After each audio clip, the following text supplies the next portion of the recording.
ఇండస్ట్రీతోటే ఉన్నాను. అంటే ఇప్పుడు మాకు ప్రతి శుక్రవారం ఆ థియేటర్ల దగ్గర మార్నింగ్ షో కనపడుతూ ఉంటారు. కానీ గతంలో వరుసన సినిమాలు తీశారు నిర్మాతగా.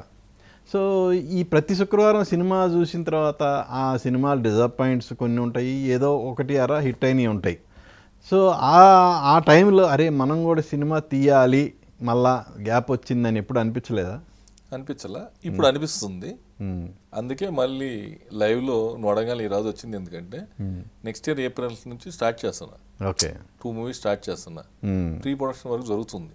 ఓకే, ఆ వర్క్ అంతా కంప్లీట్ చేసినాక నెక్స్ట్ ఇయర్ ఏప్రిల్ నుంచి స్టార్ట్ చేస్తున్నా. స్టార్ట్ చేసి అంటే కంటిన్యూ చేయాలని యాజ్ ఎ ప్రొడ్యూసర్. గ్యాప్ వచ్చిన మాట వాస్తవం. ఈ గ్యాప్లో కొన్ని వేరే రంగ పనులు చేసుకోవటం ఇవన్నీ జరిగినాయి. Okay, very happy. నేను 9 ఇయర్స్ ఇండస్ట్రీకి దూరంగా, నా పేరు ఒకటి పడలేదు తప్పితే నిర్మాతగా మా అబ్బాయిల పేర్లు చూసుకుంటూ నేను హ్యాపీగానే ఉన్నాను. ప్రతి సినిమాలో బెల్లంకొండ శ్రీనివాస్ అని పడితే హ్యాపీ, బెల్లంకొండ గణేష్ బాబు అని పడ్డా నాకు హ్యాపీగానే ఉన్నా. ఓకే, హ్యాపీగా లేవని నేను అనలేదు, హ్యాపీగా ఉన్న సంగతి నాకు తెలుసు. కాకపోతే ఏంటంటే నిర్మాతగా గ్యాప్ వచ్చింది కాబట్టి నిర్మాతగా వాస్తవం గ్యాప్ వచ్చింది. నేను రీసెంట్లీ ఛత్రపతి హిందీ కూడా నేను నా ప్రొడక్షన్లోనే చేశాను. వాళ్ళు తీసినా కూడా ఫస్ట్ కాపీ ఇన్వాల్వ్మెంట్ టోటల్ నేను చేసి ఫస్ట్ కాపీ వాళ్ళకి హిందీకి వాళ్ళకి ఇచ్చాను.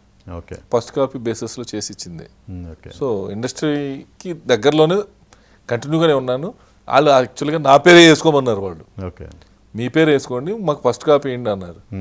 నాకు ఇప్పుడు వద్దులేండి, నేను నా బ్యానర్లో స్టార్ట్ చేసి నా డబ్బుతో స్టార్ట్ చేసి నేను సినిమా వేసుకుంటాను, నా పేరు అనే వేసుకోలేదు.